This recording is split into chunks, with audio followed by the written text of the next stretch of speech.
रामं लक्ष्मणपूर्वजं रघुवरं सीतापतिं सुन्दरं काकुत्स्थं करुणार्णवं गुणनिधिं विप्रप्रियं धार्मिकम्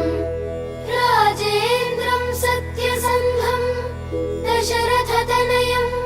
श्यामलं शान्तमूर्तिं वन्दे लोकाभिरामं रघुकुलतिलकं